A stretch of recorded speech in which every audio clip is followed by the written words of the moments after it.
সাহেবকে তো ভোটের আগে ধরা দরকার ছিল, কারণ ভোটের পরে ধরেছে। এখন দেখা যাক কী কী আছে। ওনার বিরুদ্ধে শুধু বোমবাদা নয়, একাধিক মার্ডার কেস আছে, সেগুলো হবে।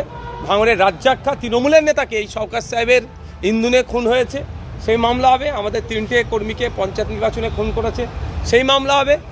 ক্যানিং পূর্বে প্রচুর লোকের জমি জায়গা লুট করেছে, সেই মামলা হবে। অনেক বেনামি সম্পত্তি আছে, সেগুলো ইডি দেখবে। এক কথায় সূর্যের মুখ আমার মনে হয় উনি আর দেখতে এখন পাবেন না। তো বন্ধুরা সবাই কেমন আছো?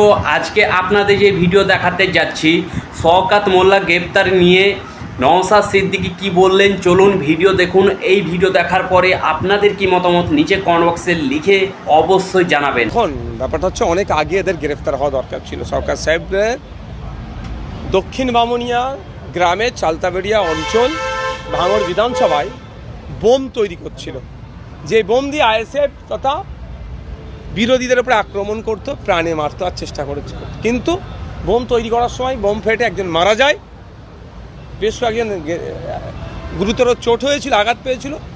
যে নিয়ে এসে বোম তৈরি করাচ্ছিল ওহিদুল ইসলাম আগে গ্রেফতার হয়েছিল। পরবর্তীতে আমরাও জানতে পেরে গিয়েছিলাম যে শওকত সাহেবের নেতৃত্বে এগুলো সব হয়েছিল। শওকত সাহেবকে তো ভোটের আগে ধরা দরকার ছিল, কারণ ভোটের পরে ধরেছে। এখন দেখা যাক কী কী আছে। ওনার বিরুদ্ধে শুধু বোমবাদা নয়, একাধিক মার্ডার কেস আছে, সেগুলো হবে।